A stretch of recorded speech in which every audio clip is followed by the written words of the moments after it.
अनमोल ज्ञान। एक युवक ने विवाह के बाद 2 साल बाद प्रदेश जाकर व्यापार की इच्छा पिता से कही।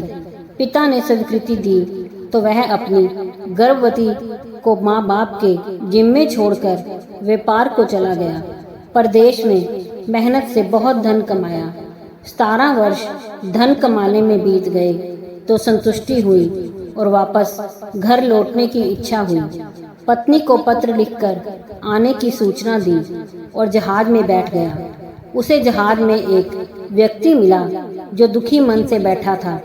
सेठ ने उसकी उदासी का कारण पूछा तो उसने बताया कि इस देश में ज्ञान की कोई कद्र नहीं है। मैं यहाँ ज्ञान के सूत्र बेचने आया था पर कोई लेने को तैयार नहीं है। सेठ ने सोचा, इस देश में मैंने तो बहुत धन कमाया, यह तो मेरी कर्म भूमि है, इसका मान रखना चाहिए। उसने ज्ञान के सूत्र खरीदने की इच्छा जताई। उस व्यक्ति ने कहा, मेरे हर ज्ञान सूत्र की कीमत 500 स्वर्ण मुद्राएं हैं। सेठ को सौदा महंगा लग तो रहा था, लेकिन कर्म भूमि का मान रखने के लिए 500 मुद्राएं दे दी। व्यक्ति ने ज्ञान का पहला सूत्र दिया, कोई भी कार्य करने से पहले 2 मिनट रुककर सोच लेना।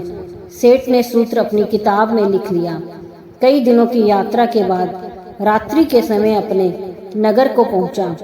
उसने सोचा, इतने सालों बाद घर लौटा हूँ, क्यों ना चुपके से बिना खबर दिए सीधे पति के पास पहुंचकर उसे आश्चर्य उपहार दूं।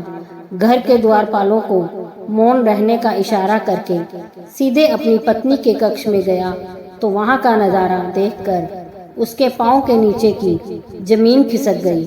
पलंग पर उसकी पत्नी के पास एक युवक सोया हुआ था। अत्यंत क्रोध में सोचने लगा कि मैं परदेश में भी इसकी चिंता करता रहा और ये यहाँ अन्य पुरुष के साथ है, दोनों को जिंदा नहीं छोड़ूंगा।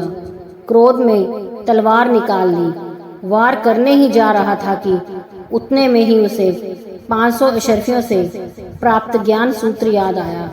कोई भी कार्य करने से पहले 2 मिनट सोच लेना। सोचने के लिए रुका, तलवार पीछे खींची तो एक बर्तन से टकरा गई। बर्तन गिरा तो पत्नी की नींद खुल गई। जैसे ही उसकी नज़र अपने पति पर पड़ी वह खुश हो गई और बोली, आपके बिना जीवन सूना सूना था। इंतजार में इतने वर्ष कैसे निकाले यह मैं ही जानती हूँ। सेठ तो पलंग पर सोए पुरुष को देखकर कुपित था।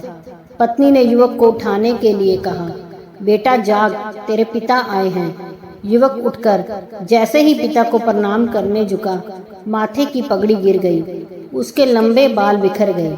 सेठ की पत्नी ने कहा, स्वामी, ये आपकी बेटी है। पिता के बिना इसकी मान को कोई आँच ना आए, इसलिए मैंने इसे बचपन से ही पुत्र के समान ही पालन पोषण और संस्कार दिए हैं। यह सुनकर सेठ की आंखों से आंसू बह निकले। पत्नी और बेटी को गले लगाकर सोचने लगा कि यदि आज मैंने उस ज्ञान सूत्र को नहीं अपनाया होता तो जल्दबाजी में कितना अनर्थ हो जाता। मेरे ही हाथों मेरा निर्दोष परिवार खत्म हो जाता।